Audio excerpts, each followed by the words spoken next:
Tina, you seriously couldn't even be bothered with watching our grandmother's final message and reading her will? Like, seriously, what type of self-centered, narcissistic bastard doesn't want to say their final goodbyes to their grandmother? Not only has it been a decade since our family has been graced with your presence, but you haven't spoken to any of us. Don't you have any sense of family? Or are we not as important as your adventures around the globe? Is it my turn to speak, or are you going to continue to assault my phone with insults like some sort of middle school internet bully? Explain yourself whenever you feel like you can put your idiocy into words. How about that? My idiocy? Are you kidding me? How idiotic is it to place so much value in something as inconsistent as family? How many family members checked in on you while you were struggling through your degree, Brittany? Or check in on you at all those late-night bar trips I've been hearing about? I've been unreachable for 10 years, but any of your family could have reached out to you to stop you from wallowing in your own self-pity. Are you really trying to make me feel bad for caring about family? You are so freaking pathetic, Tina. Yeah, I'm the pathetic one. Get over yourself. Shouldn't you be sleeping so you can go to that 9-to-5 finance job you went through 8 years of schooling to get? Sorry we all couldn't drop out of high school and be content with living a life with no sense of direction. You're the queen of improv. I am not about to waste time arguing with a person that I don't even care to see. Wow, Tina. I mean, I always knew that was how you felt, but hearing you say it is something completely different. I'm supposed to be your sister. It has been a decade since I've seen you. The last time I saw your face was my high school graduation, and you're going to sit here and say you could care less if you saw me or not. Britt, I'm sorry, okay? But I cannot change the past. I wish I could, but all I can do is move forward with my life. I just couldn't bear any more family attachments. Dad's death was very rough on me. I spiraled out of control to the point where I couldn't even define what emotions I felt on a day-to-day basis. It was hard. I couldn't be angry at the cancer that took Dad away from us, so I decided I wouldn't feel that way anymore. I'm sorry. Look, I just contacted you because I want to discuss the content of Grandma's final message and will to us. Do you mind if the conversation waits until morning? It's kind of late, and that is the most emotional conversation I have had in years. It honestly took a lot of energy. Agreed. That was a lot. I'm not going to lie. Glad we don't have to argue about everything we speak about. I'll talk to you tomorrow, Brittany. Okay. We'll talk in the morning. Good night. Good night. All right, Brittany. What matter was so pressing that you had to interrupt the flow of my wonderful night? There is no way that you are about to go right back to being the jerk you were before our conversation last night. I thought we had finally found a way to coexist. Please do not mess up the progress that I thought we were making. All right. Can we not waste any more of either of our time and get to the point of this conversation? Anyway, I just wanted to ask about the extent of your knowledge as it pertains to our grandmother's will. Like, what led to her being as rich as she was, her assets, etc. Now, why would I know anything about our grandmother and her excessive amounts of money? If you don't recall, I'm the one you were just fussing out for going missing for a decade. Do you enjoy ruining the day-to-day experience of all the people who interact with you? At this point, it's like you make it your job to be the bane of my existence. And we haven't even been speaking for 12 hours at this point. I'll ask again, what is the extent of your knowledge as it pertains to our grandmother's wealth? I know you know something, so you can be serious for at least a second. I know that Grandma began the chain of restaurants, what's it called? Grandma Emma's Chicken Spot, right? I know that it became as popular as it is now because of that home-style honey garlic chicken. Anything else? Please tell me you know more. I know that she hit the jackpot with our granddad.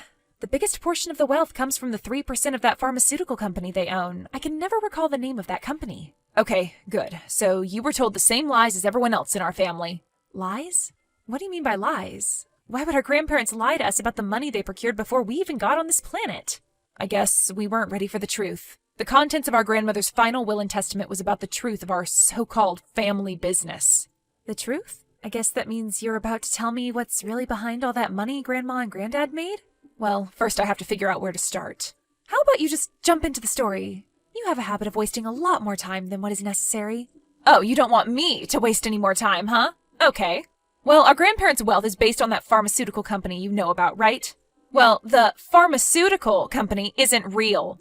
That's why we never knew the name. The company was actually some guy named Mickey. Mickey? How in the hell is an entire company some guy named Mickey? Mickey is a big-time methamphetamine dealer based out of Portland, Oregon. Granddad met him in the military on one of those mini tours he did. Wait.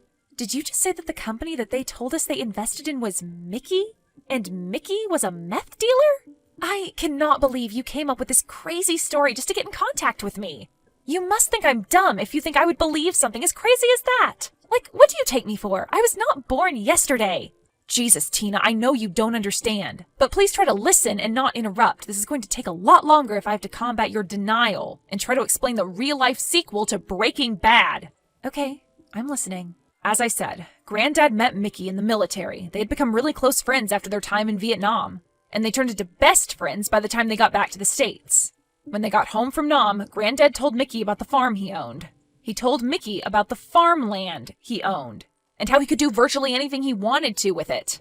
I guess this piqued Mickey's interest as he made Granddad an offer that he could not refuse. Granddad didn't know a thing about where the money came from or the operations that Mickey planned on running from his land. Well, how much money did he offer? It had to be something crazy. Granddad got paid government money as part of the forces. He gave our Granddad $300,000 cash and promised that he would receive 10% of the proceeds. He also gave our grandmother her own 7% just to entice her to stay to collect her own money. Needless to say, the money had them. They didn't know a thing until about 2 years later. They found out as our grandma attempted to tell Mickey that she had prepared dinner for the night and that he could come eat. In the video, she described the smell of the lab as the worst thing she had ever come into contact with. Mickey decided to come clean and let them know that the operation he was running was the manufacturing of meth. And they just went along with it?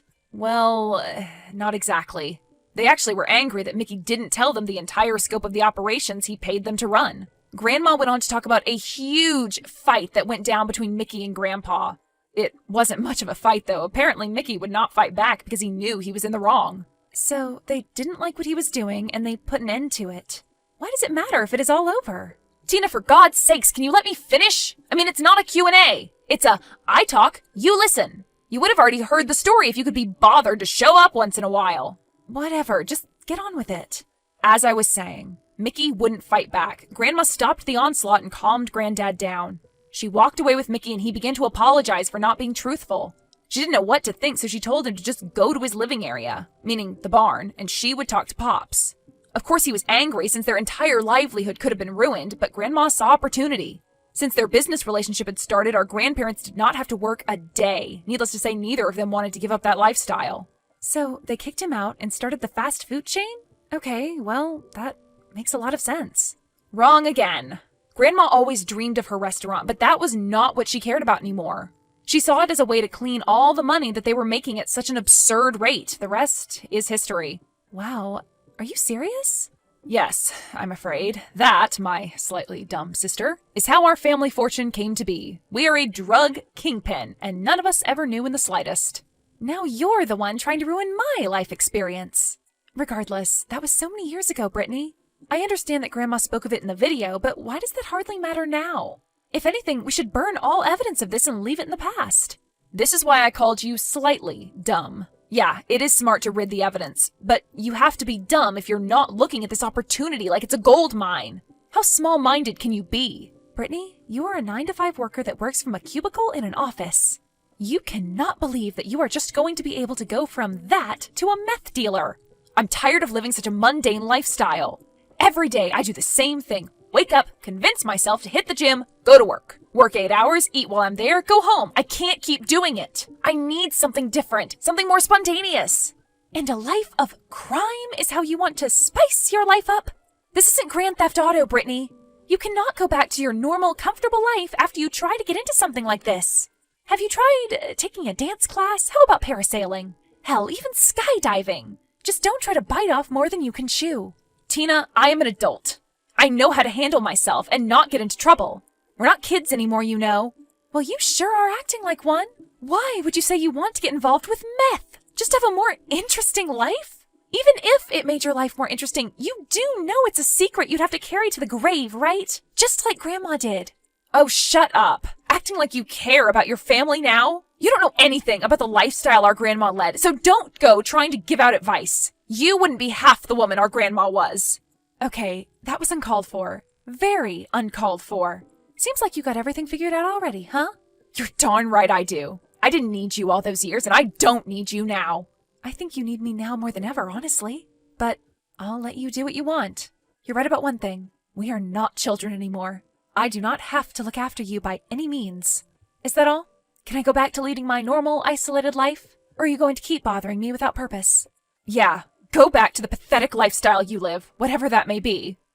Actually, there is one last thing. Our grandma's lawyer wanted to speak to you about your part of the inheritance. I don't know why you have a part, but that wasn't my choice, I guess. Okay. Thanks for that pointless comment. I'll make sure that I get in contact with her.